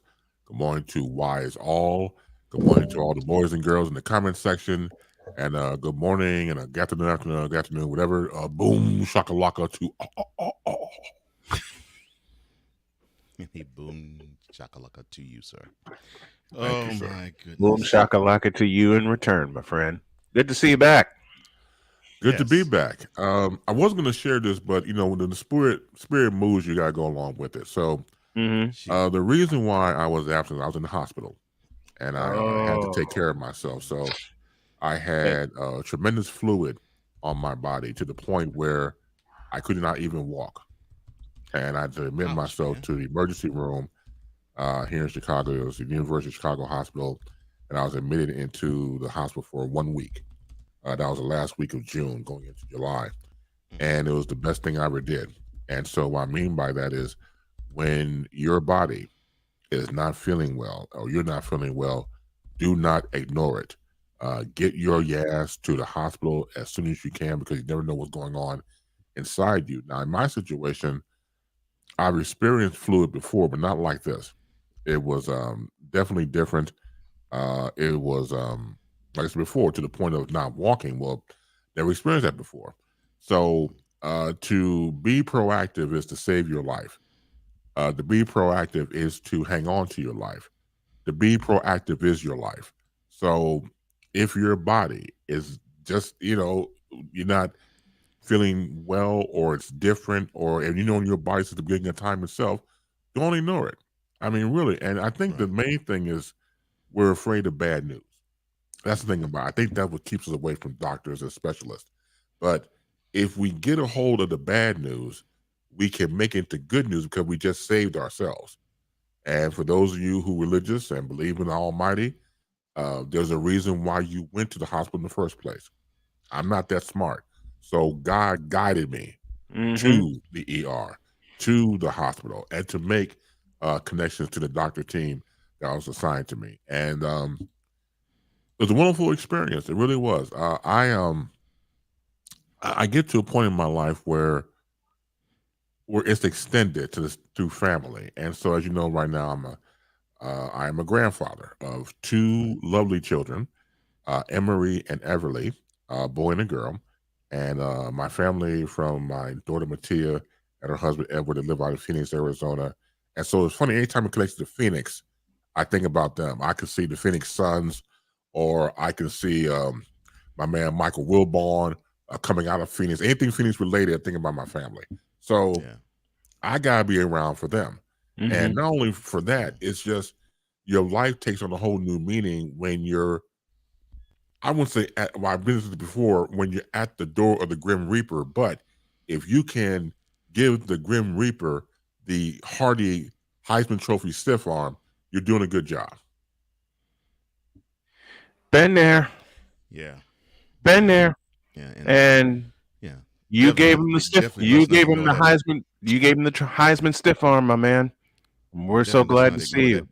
Definitely not ignore that wise counsel that we just heard. Yeah, because I agree. I'm going through a little something myself. I'm not going to go fully into it, but I understand. Yeah, I started the process this week, so I totally understand what you mean.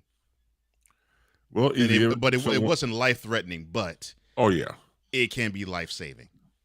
That's it exactly. You just nailed it. Life-saving. So I mean, you look, man. We know communicate. Needed somebody to talk to. I'm here for you. I'm here for anybody that's going through this because again, you need support, and it's okay to ask for help. I'll be the first one to admit over the years, everything that's been taken away from me, it's like the only thing I have left is pride. And it's like, don't have my pride taken away. You take the pride away, I got nothing here. But even prideful people have to learn how to ask for help. It doesn't make you weak.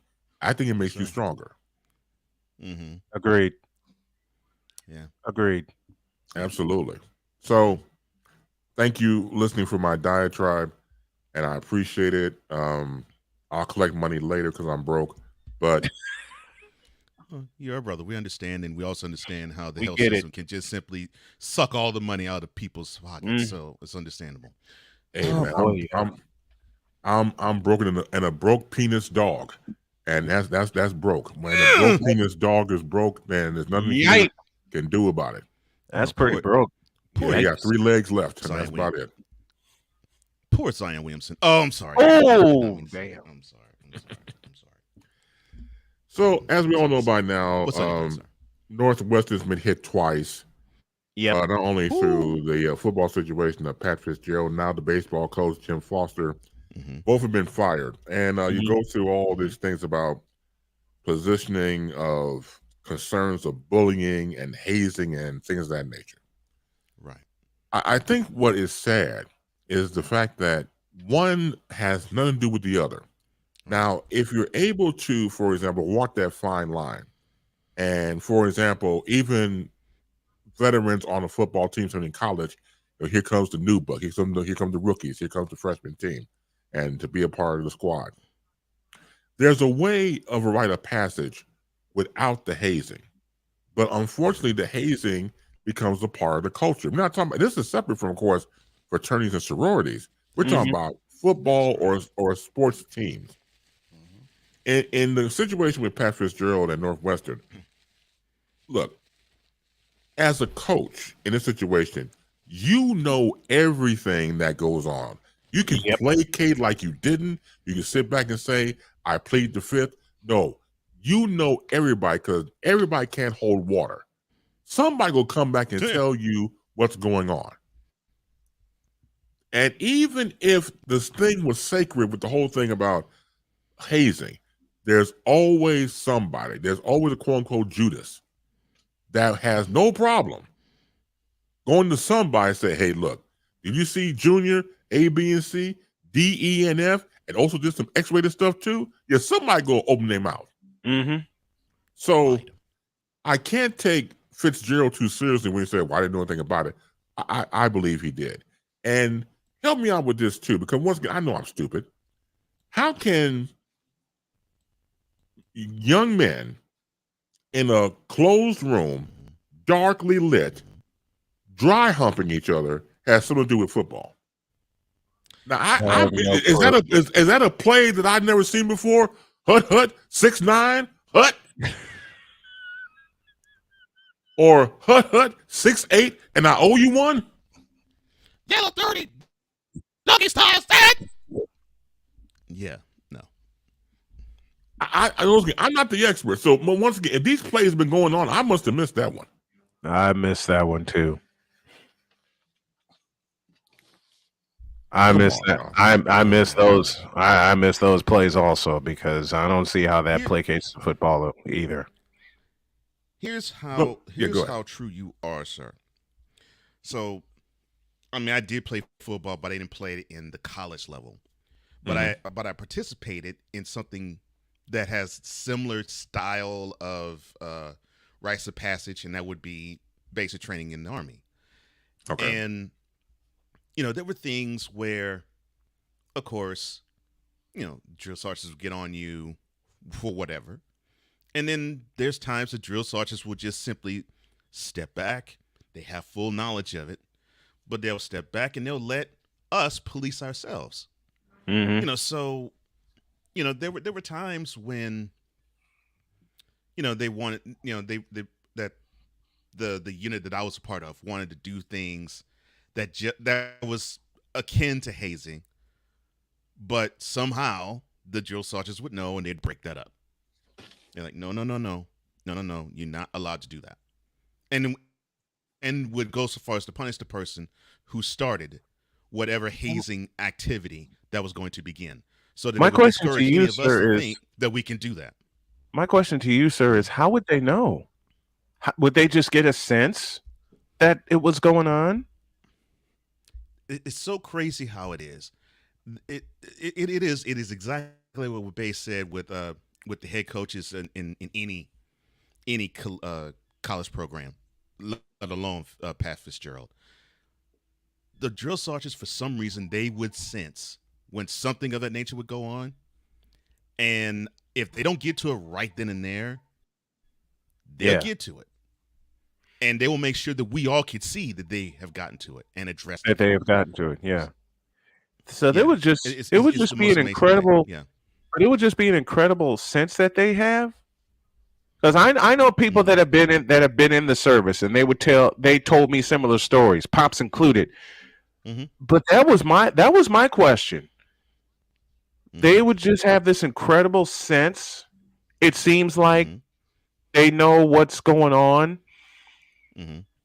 And the thing is, well, for that to slip by Pat Fitzgerald, a person who until recently I adored as the player more, and a coach for NU. Yeah, which makes it even more egregious. Yeah, it makes it even more head shaking. So, all right, so you live near the area, sir. How's the coverage there? And how was the coverage before all of this began and it got leaked out to the press? Northwestern has always been hailed as one of those very intelligent college or universities. I mean, just like a Harvard or a Cornell or Brown is in that type of category. Sometimes the sport is left, it's left to the side. But over the years, they have done a good job with their sports department, going back to, say, Pat Fitzgerald and especially him, bringing all this prominence to the school. So the coverage has been fair. First of all, shout out to the Northwestern University paper for getting this right.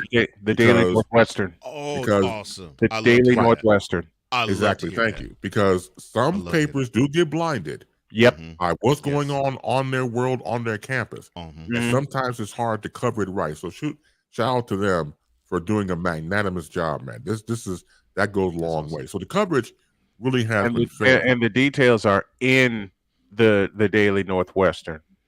And once again, I was shocked because, again, some people could be blinded by what's around them and to protect what they have. So that right there, they should be more than commended for their broadcasting school for what they have done, because they could have honestly looked the other way and not even reported the truth. So shout out to them again. I believe it's been fair with the coverage that has been going on, but I think it shines a light not only on Northwestern, but the Big Ten itself. Yes. Because remember, the Big Ten in general, we go to, Ohio State, and what they're going through, Jerry Sandusky at Penn State. Penn State. Yep. Penn State.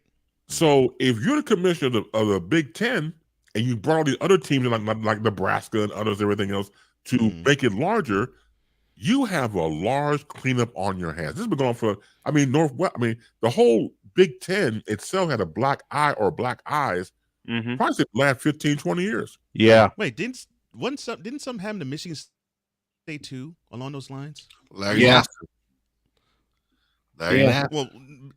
Well, not just Larry Nassar, but that's big too, though. That's still big. No, it is huge. But even beyond him is what I'm saying. Like D'Antonio, the head football coach there. Didn't something happen there? Mike D'Antonio. Yeah. Yes. Like, matter of fact, I thought 4 years ago. Yeah, that's what I thought. 4 years ago. So to add to your point, Base, you're correct. This I didn't even think about how far-reaching. Oh yes, this scandal could be in terms of the conference. Until you just mentioned that, I didn't think about that. Wow, that's really astute. In that because like I said before, the technicals that go out is not just if you're a part of a family. Say for example, go with the Big Ten Conference. It's a family, and you have these children like Northwestern and Ohio State and Penn State and others and Michigan State, whatever, and they're acting up and behaving badly. And you're the commissioner, you're the parent. How do you get everybody in line? And how do you dish out punishment? And how do you start over again? Well, we don't do things like how Rob Manfred did with the Astros, do we? No. And unfortunately, I'm thinking your Big Ten commission opens the mouth, inserts the foot. I'm thinking he's doing something similar. All right, I really don't want to see all of this. Just let's get the big guns. He's trying to sweep this under the rug big time. Yeah. Let's get the big guns out. Let's get a face to the name of the Let's get the face to the name of the controversy, and then we'll move on. I'm getting that feeling. That's how the Big Ten officers are treating the Penn State stuff, the Ohio State stuff, and definitely Northwestern stuff. And definitely Northwestern. Yeah, I would go along with that. And the thing about it, you can do this, and you can roll your eyes and roll your behind. You've still been hit. You still been hit. So that's the thing about it.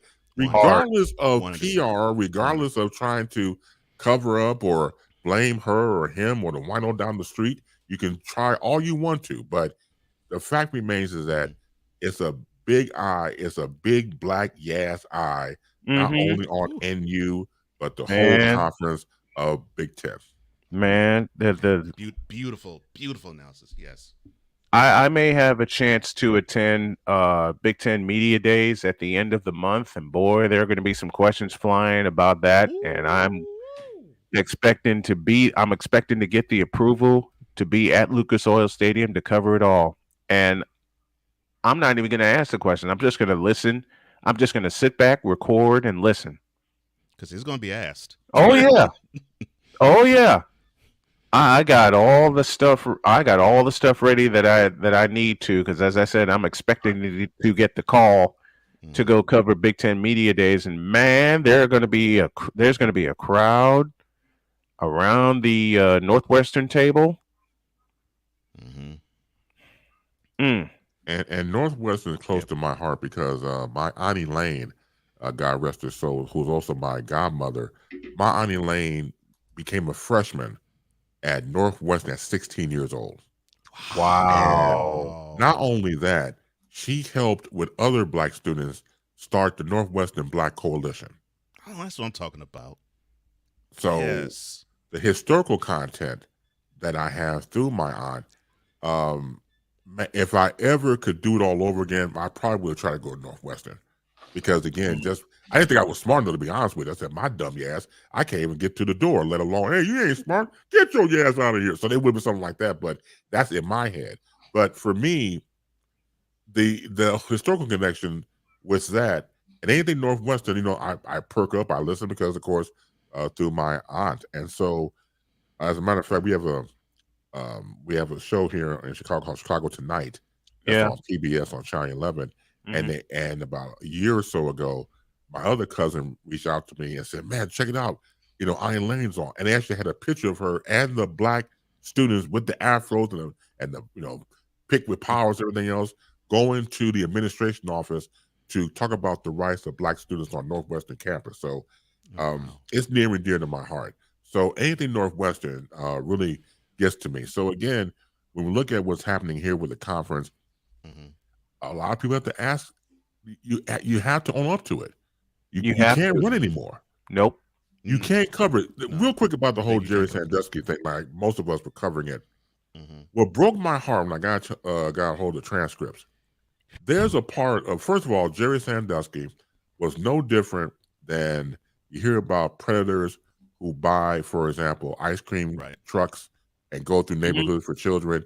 His was football. That was his thing. And so he had the football camp. He invited certain boys to his home for a weekend sleepover, something like that. And he was a predator. Nonetheless, he just did it on a grander scale. So one part of the deposition of the court was when he was like maybe like assistant student coach, whatever. He's like maybe 27, 28. Witnessed Jerry Sandusky raping an 8-year-old boy on Penn State's campus in the shower. Saw the whole thing. And some people say, well, how come you didn't do anything? Because being quiet, you might as well have raped that boy your damn self. Just being quiet. Yes. And some people say, well, how can you do anything? Some people, look, no matter what size or weight they are, if they saw a crime and they were brave enough, they're going to get involved. The dude who's on trial, who saw the thing, was 6'8" or still 6'8", 245. Now you could have broke it up, man. Easy. With no problem. Easy. With absolutely no issue. And Exactly. that's sick. That is sickening. But you're a coward and a punk and let that unfold. Agreed. 100%. Agreed, big time. Once again, this was Penn State. Now we fast forward to NU with all this hazing and stuff. Yep. So, your phony baloney jobs, gentlemen and gentle ladies who work for these administrations and everything, hey, the hammer's coming down. Yeah, it is. And it's coming down on everybody. It's coming down on it's coming down on everybody, and it's coming down fast. As it should. And so, as a side note, I started to recommend movies here. And let me recommend this movie to anybody who has seen it or have not seen it. You have to go back and watch for the first time Which Way Is Up, starring Richard Pryor. Came out in 1977. For me, it's it's the tour de force for Pryor. Mhm. To me, it's the best. It's one of my favorites of all time that Richard Pryor's ever done. Yes. It's directed by a guy named Michael Schultz. And Michael Schultz was a fan of Richard Pryor's work, listening to his stand-up routine on records. Mhm. So he was the one that had the idea to go to Richard, let's bring some of these character voices to life. So as you know, he plays 3 different characters. He plays Leroy, he plays Yep. Father Rufus, then he plays the preacher. All of that, those voices, was Richard Pryor doing his stand-up, and like Mudbone was really the antithesis for Rufus and the preacher stuff. So when they were able to flesh out the characters in the movie, that was through Michael Schultz being a fan. So when you go back and watch that, and sometimes we take the genius for granted, because the man was a stone cold genius. Just the fact that you see him in these different guises and these different roles. When you see Eddie Murphy do different characters, Coming to America, Vampire in Brooklyn, the Clumps, and everything else, channeling Richard Pryor. That came from Richard Pryor, exactly. Mhm. Yes, absolutely. Yeah. Channeling Tour de Richard Pryor. force. I did not put that together. I did not put this one I'm about to say together until what you just mentioned. All those characters that you just mentioned, Richard Pryor also played in his ill-fated variety show, the Richard Pryor Show, and that aired the year prior. I did not think about that connection. Wow. Yeah. Okay. Wow. Yep. Wow. Great stuff. Great. And like I said before, you talk about the GOAT of comedy, 1977's Which Way Is Up, tour de force. Richard Pryor at his best. Absolutely. Richard Pryor at his best. I can't repeat some of my favorite scenes, but you get the drift. We absolutely get the idea. That's right. I don't think anybody would, but yes. we absolutely get the idea. So, man, and people wonder why Richard Pryor is one of my favorites of all time. No, stone cold genius. There you go. He is a genius. Mm-hmm. He is. He is that. To me, he's still living. He is one of the oldest geniuses of comedy ever. And again, shout out to Eddie Murphy when he put together Harlem Nights, because when you watch it now, man, damn near the whole cast is not with us anymore. Mm-hmm. When you see the table scene where they're all around and trying to get the plan together for the boxing situation, everybody is gone from that table except for Eddie. Except for Eddie Murphy. Yeah. Della Reese is gone. Red Fox is gone. Richard Robin Pryor Harris is gone. Robin Harris is gone. Robin Harris is gone. Yep. His brother Charlie Murphy. It's genius. Mm-hmm. Man, Harlem Nights is one of the greatest movies I ever watched. Not just because of all the characters that came together and the personalities that came together, the storyline, the music. The great Herbie Hancock did the entire score for that movie. And this is when Eddie was top of his game, man. Starred, directed, produced. I mean, written. He did everything. Yeah. That was a time when whatever Eddie put out, it was almost guaranteed it was going to give him $100 million from the box office. Yeah. Oh, it was gold.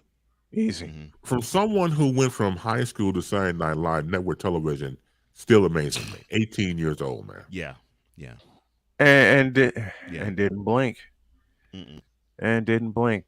Well, that's Chris Bass as he joins us every Friday at the bottom of hour 2. Another history lesson in the books. And we are so happy that you're back with us, my friend. And we love having you on each week. You are a treasure. I'm more than happy. I love y'all. And a damn thing you could do about it because it's too late. And have a fantastic weekend. And I will see you soon. You too, man. Have a great weekend, Bass. Nothing about the love I send to you too, brother. Thank you, brother. Take care.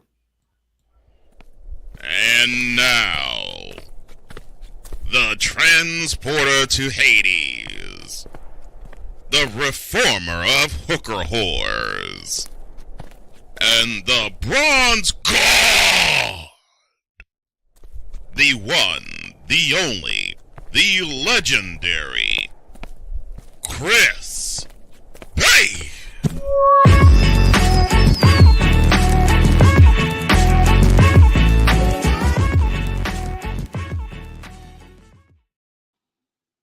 We got to go. Peace. Sunday on Snowman Multimedia. It's Sunday afternoon baseball. Twins and Athletics from Oakland. I'll have the call. Our pregame will start at 3:45. Let's get the fans coming in to ask some questions. For Wise, for Cole Johnson, I'm the Snowman. Have a great weekend. God bless. Remember to make your next move your best move. And always remember, if your dreams don't scare you, then they are not, well, then you have to say. That too. They're not big enough. Dream big, do bigger. We are. We hope y'all are too. We love you. We're out of here. We'll see you Monday. Out. See ya. Peace.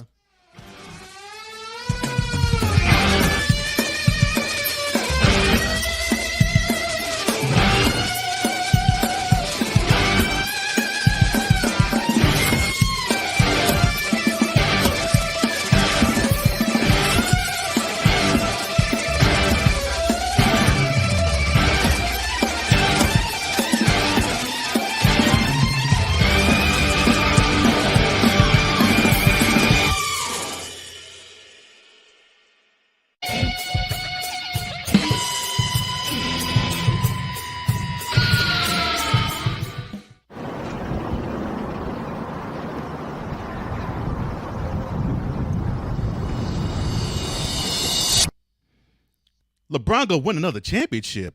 Why the you lying? Why you always lying? Oh my gosh.